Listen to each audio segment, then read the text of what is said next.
Olá, eu estava aqui fazendo as minhas leituras e me veio um pensamento. Eu fui provocado por um autor um pouco polêmico e me veio uma pergunta. E eu faço essa pergunta para você. O que você acha? A democracia é a melhor coisa do mundo? Já pensa comigo. Você sabe o que é democracia? Qual é o conceito que você traz sobre democracia? Escreva nos comentários. Também responda a essa pergunta. Você acha que a democracia é a melhor coisa do mundo, que garante liberdade, que garante a melhor fase da humanidade na história? Nós estamos vivendo essa melhor fase e as próximas fases serão ainda melhores? Nunca tivemos um auge tão elevado da humanidade como vivemos agora? A democracia é a melhor coisa do mundo? Meu nome é Altair, sou publicitário, estudante de filosofia, católico, questionador. Eu busco o pensamento crítico, mas eu tenho certeza que eu erro. Eu tenho certeza que muitas das opiniões que eu dou aqui podem estar longe do alvo. Mas eu quero analisar, eu quero pensar. É um canal de pensamento que eu quero criar aqui com você. Então, discorde, confirme, concorde, mas é óbvio, fica mais fácil a gente dialogar quando eu digo para você, eu erro, eu não tenho absoluta certeza das minhas opiniões.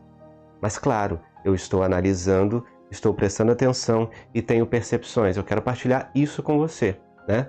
Se a gente vive de fato numa democracia, nós podemos analisar as coisas e colocá-las, né, de maneira clara, obviamente, para que eu não seja acusado de fake news, de teoria da conspiração, eu digo, é uma análise, é uma opinião, a partir de um autor que eu estou lendo aqui, e eu quero partilhar com você, né? Com muita sinceridade, com muita honestidade, eu quero deixar as coisas claras aqui. Eu sou católico, mas não falo em nome da igreja. Eu estudo a doutrina da igreja, mas não sou uma autoridade. Eu estudo filosofia, mas também não sou autoridade no assunto. Eu estou aqui como uma pessoa leiga, conversando com você, né? Colocando aqui os pingos nos is. Você não vai me levar em consideração como um grande sábio, mas como um amigo que está conversando com você. E aí você é convidado, convidada, meu irmão, minha irmã, para mais um vídeo da nossa série Pensar e Rezar.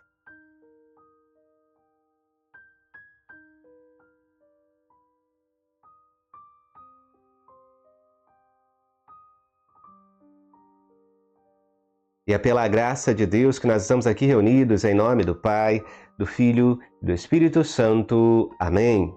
Inspirai, Senhor, as nossas ações e ajudai-nos a realizá-las, para que em vós comece e termine tudo aquilo que fizermos. Por Cristo Senhor nosso. Amém. Santa Maria, Mãe de Deus, rogai por nós. Então vamos analisar, né? Sobre a democracia. Nós vemos tanta gente dizendo que dá a vida pela democracia. Eu defendo a democracia com unhas e dentes. Eu me coloco na frente de um caminhão por causa da democracia. Eu pulo em um prédio em chamas para salvar a democracia. Claro, eu estou aqui falando de uma maneira cômica, mas as pessoas fazem muito pela democracia. Mas será que sabem o que é a democracia? Se a gente sair perguntando na rua o que é a democracia, que tipo de sistema político, que tipo de sistema de governo é esse, você acredita que é o melhor de todos?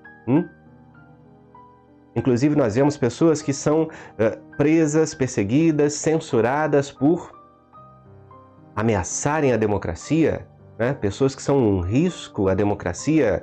Nós vemos crescendo aí o uso das palavras, né? Antidemocrático, é um ataque às instituições, né? Mas é interessante a gente refletir sobre isso. Eu trago um livro que tem mexido com a minha mente, né? Foi indicado por um professor de filosofia, o Guilherme Freire, e eu tenho lido bastante. né? Eu tenho refletido, eu volto, avanço e trago algumas percepções a vocês aqui, né? É o livro Ideias Têm Consequências, do Richard Weaver. É um livro que tem me feito pensar. Eu coloco aqui e indico para você. Seria muito bom que você lesse também. Mas se você não puder comprar, né, é até um livro difícil de achar. Saiu aqui uma nova tiragem e todo mundo comprou e acabou rapidamente. Se você não está conseguindo comprar, pelo menos acompanhe os vídeos aqui comigo, que eu estou fazendo vários, né? Então a gente consegue aqui trazer alguma coisa. Richard Weaver, na primeira metade do século XX, ele falava sobre a democracia, os grandes defensores da democracia, da liberdade. Será que essa liberdade é verdadeira? Nós precisamos questionar. Meus professores da faculdade falam muito de pensamento crítico, mas muitas vezes esse pensamento crítico, ele critica o passado, mas dificilmente critica o sistema vigente, né? Ora, nós temos outros sistemas que ao longo da história já foram testados. Será que o atual é sempre o melhor? Eu não quero fazer nada antidemocrático aqui. Nós vivemos uma democracia que me permite, inclusive, estar aqui com esse canal, né? Eu não estou fazendo um ataque à democracia. Eu estou fazendo mesmo um pensamento crítico dos sistemas que vivemos hoje. E me baseando em um autor, né, já renomado e estudado por muita gente boa. Richard Weaver diz assim: parece estar claro que os democratas ignoram uma contradição. Se eles tivessem a coragem de ser lógicos, fariam como seus predecessores na Grécia Antiga e escolheriam seus governantes aleatoriamente. Olha aqui que palavra inesperada, né? Escolher de maneira aleatória, isso estaria na base da democracia? Vamos refletir. Afinal de contas, uma eleição é um procedimento altamente antidemocrático. O próprio termo eleição quer dizer discriminação. Você sabia disso? Você sabe o significado de algumas palavras que a gente repete com tanto orgulho? Vamos exercer a democracia, vamos fazer uma eleição. E significa discriminação, separar alguém. Olha, interessante, né? Como é possível escolher o melhor homem quando, por definição, não há o melhor? O que seria o melhor? Se nós vivemos num mundo relativista e tudo é relativo. Nós já fizemos aqui um estudo sobre Guilherme de Ockham, a Batalha dos Universais, né? O nominalismo. Eu te recomendo que veja o vídeo, procure o vídeo aí sobre a navalha de Ockham. Mas se tudo é relativo, cada um cria a sua verdade, se não existe mais um bem e um mal objetivo, se tudo agora é opinião e é a experiência de cada pessoa, como nós vamos escolher o melhor se o melhor não existe? Nós não temos mais como definir o que é o melhor? Já parou para pensar isso, meu irmão, minha irmã? O relativismo, né, impulsionado lá atrás pelo nominalismo, ele indica que as coisas agora são opináveis, que a realidade ela é mutável conforme aquilo que experimentamos através dos sentidos. Então, não é a realidade que simplesmente é. A realidade é aquilo que eu percebo, é a experiência que eu faço com ela, né? A ciência ela vai experimentando as coisas e vai emitindo os seus julgamentos. As pessoas vão experimentando e vão tomando as suas decisões. Então a realidade ela é moldada, ela é algo fluido. Então vivemos num relativismo e quem leva as últimas consequências e cai num relativismo radical já pensa mesmo que não existe verdade alguma, né? Tudo se baseia na experiência. É o que eu acho, é o que eu sinto. E como nós vamos escolher o melhor se o melhor é relativo? Isso é um debate? É uma questão filosófica? Talvez existam respostas para isso. Talvez vários pensadores já tenham dado, né, respostas maravilhosas para isso. E eu até te desafio a colocar aí nos comentários, que eu vou ler com prazer. Eu gosto de ver o contraditório, né? E é bom que a gente evita até brigas desnecessárias. Eu quero respeitar o que os outros dizem. E claro, eu quero que os outros levem em consideração aquilo que eu digo e reflitam também, né? Para a gente evitar os extremos, para a gente evitar a irreflexão, né? Se o melhor não existe, como vamos escolher o melhor? Se a democracia ela nos permite fazer a melhor escolha, né? Se todo mundo tem esse poder de escolher, é complicado, não? E como a gente poderia colocar um pouquinho de cada coisa no governo? Um pouquinho de cada coisa para ser representada. Porque a democracia envolve isso, né? A participação popular, ter um pouco de cada um. Richard Weaver continua aqui com a gente. Olha, se uma sociedade deseja desenvolver-se naturalmente, isso é, se ela deseja florescer selvagemente, livre de determinações que lhe sejam superiores, deveria então escolher seus administradores de um modo completamente aleatório. Olha que interessante. Então, se deveria haver uma liberdade restrita, a escolha dos nossos representantes de uma maneira democrática, ela deveria ser diferente da eleição. Deveria haver um modo mais aleatório.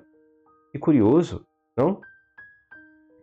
Que a juventude e a velhice, a sabedoria e a tolice, a coragem e a covardia, o autocontrole e a libertinagem estejam juntos no governo. A gente deveria ter um pouco de cada coisa para realmente dizer que isso sim é uma democracia. Todos estão representados, né? Isso é que será algo representativo, né? Uma democracia, uma república representativa, né? Deveria ter um pouco de cada coisa, né? Não só grupos baseados, né, na cor, na sexualidade, né, numa etnia ali, no lugar de onde vem. Não só isso, mas grupos baseados pelas suas características e habilidades, né? Nós deveríamos ter aquela pessoa mais contida e aquela pessoa mais esbanjadora, mais aberta. Deveríamos ter pessoas que estudaram mais e pessoas também analfabetas. Deveríamos ter um pouco de cada coisa, né? De várias religiões ali, todos envolvidos. Sim, uma mistura grande nesse governo democrático. É o que o autor diz aqui, né? Todo mundo junto, de maneira representativa. Isso é que seria algo representativo. Assim é que teríamos um grupo representativo e parece não haver dúvida de que isso criaria aquela sociedade, entre aspas, repleta de uma variedade maravilhosa e de desordem, a qual Platão chamava de democracia. Isso deveria ser a democracia, né? É um pouco desordenado, mas envolveria a representação de todas as parcelas do povo. E aí a gente tem que parar para pensar um pouquinho, né? Quando a gente reflete, você acha que no Brasil a democracia ela representa o povo? Você acha que na política nós temos um pouquinho de cada grupo? Seja por classe social, renda, tudo bem. Mas, acima disso, nós temos pessoas mais instruídas e outras menos instruídas, mas nós temos pessoas de caráter e pessoas sem caráter, pessoas melhores e pessoas piores. Você acha que há uma mistura? Às vezes, quando eu vejo as notícias e a insatisfação do povo, quando eu vejo a maneira de agir dos nossos políticos, me parece que nós não temos uma democracia. Parece que nós escolhemos um grupo apenas. Um grupo que, em sua maioria, é constituído do que nós temos de pior. Pelas brigas, pelo baixo nível da discussão política no Brasil, me parece que nós temos as pessoas piores. Aquelas com menos controle emocional. aquelas com menos instrução, aquelas com menos capacidade de lidar com crises, aquelas com menos capacidade de lidar com opiniões contrárias, porque nós vemos os extremos aqui no Brasil. Está muito parecido, né? As pessoas estão arredias, bravas, cheias de ódio. Me parece que apenas um grupo assumiu a hegemonia da nossa democracia, o grupo dos piores. Claro que nós temos exceções, mas me parece que estamos sendo governados há muito tempo pelo grupo dos piores. Um grupo apenas tomando o poder.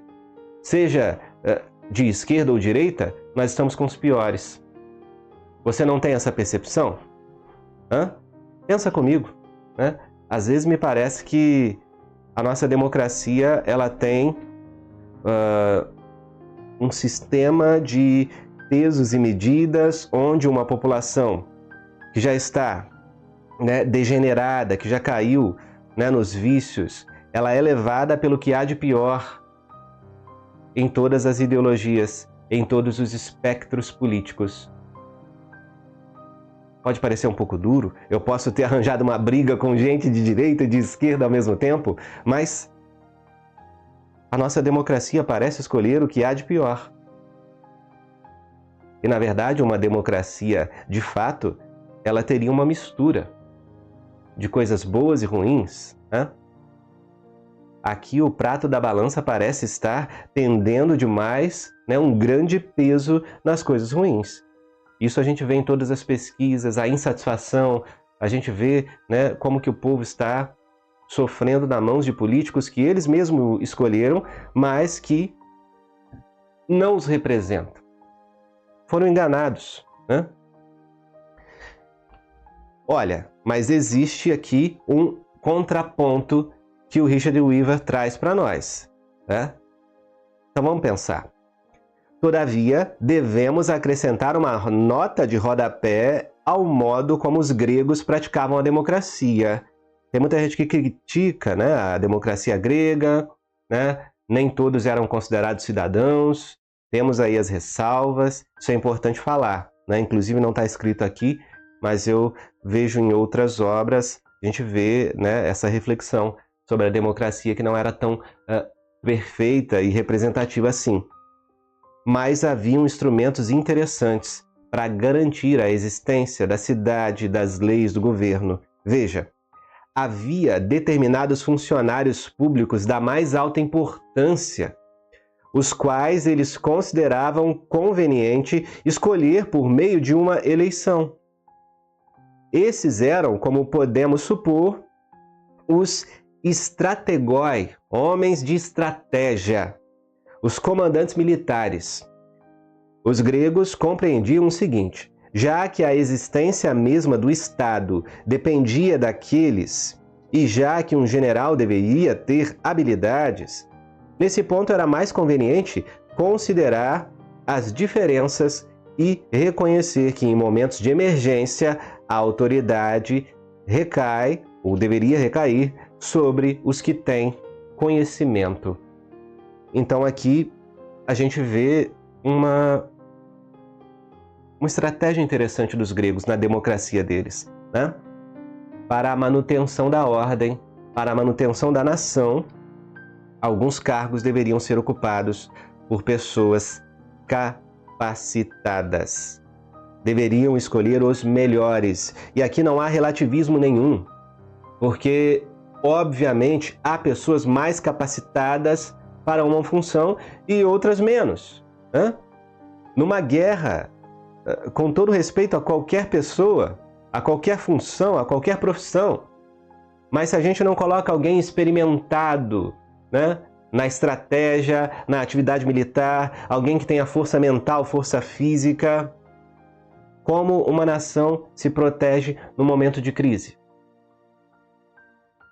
E eu vejo que, assim, quando há um tempo de paz, e me parece que nós vivemos, né, num tempo de relativa paz que pode estar acabando, né? O mundo pode ser envolvido em conflitos e em consequências desses conflitos que estão escalando cada vez mais, né? Talvez você veja esse vídeo no momento em que as coisas estejam muito piores do que quando eu gravei. Mas num tempo de relativa paz, nós vemos que as pessoas começam a brigar por coisas que não são necessárias para a sua sobrevivência. Sim, quando há muito conforto, quando há muita paz, uma ausência de guerra, né? Uma ausência de conflitos maiores, as pessoas começam a brigar por coisas, por palavras, pelo jeito de falar, por frases que me ofenderam. Você está entendendo isso? Quando não há uma luta para sobreviver, para conseguir comida, as pessoas brigam por cores, bandeiras, ideologias, por grupos sociais e etc. Mas quando a coisa aperta de fato, quando há uma luta, quando há um conflito, quando há escassez, quando o preço dispara, a inflação oprime, quando parecemos apertados de todos os lados por problemas, nós precisamos começar a olhar para a realidade. E aí nós precisamos de pessoas com habilidade. Habilidade para construir, para produzir, para defender, para nos alimentar, para nos proteger. E nessa hora, as brigas partidárias e políticas não têm nenhuma importância. É por isso que em alguns setores da sociedade nós deveríamos ter pessoas de referência. Não importa a origem étnica, não importa o sexo biológico da pessoa, não importa. Importa que em algumas situações, em algumas posições, nós deveríamos ter pessoas capacitadas para se sacrificar pelos outros. E em tempos de paz, nós vemos que esses setores são ocupados por pessoas não qualificadas. É por isso que muitos compartilham essa frase que eu já ouvi várias vezes de algumas formas, Se alguém souber o autor, coloque aí os créditos. Mas tempos difíceis geram pessoas fortes. As pessoas fortes, elas vão dominando as dificuldades e criam tempos aceitáveis, tempos mais fáceis. Esses tempos fáceis, de muito conforto, de muita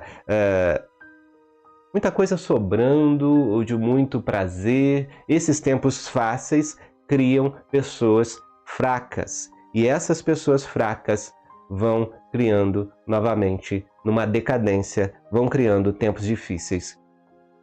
Ao que me parece, nas principais funções do nosso país, do Brasil, em vários cargos, eu não estou falando de governo passageiro, não, eu estou falando de tomada de posição nas universidades, do sistema educacional, em muitas empresas, onde ideologias dominam e não a realidade.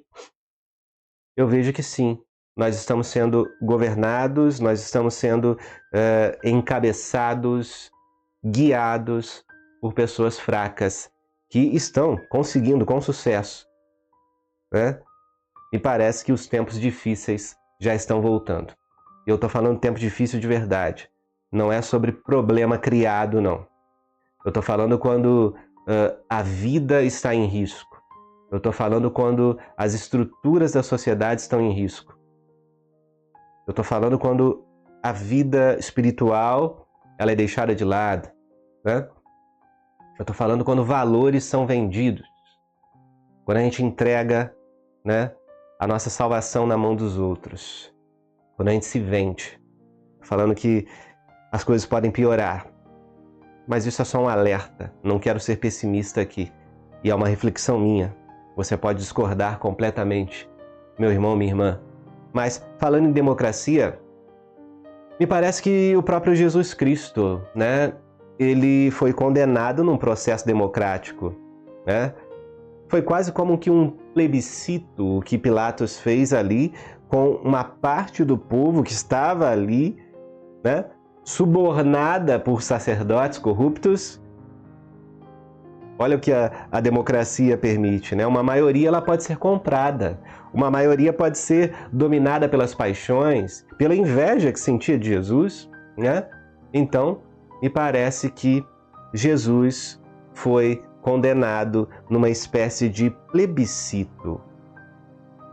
A quem vocês querem que eu solte? Eu quero a opinião da maioria.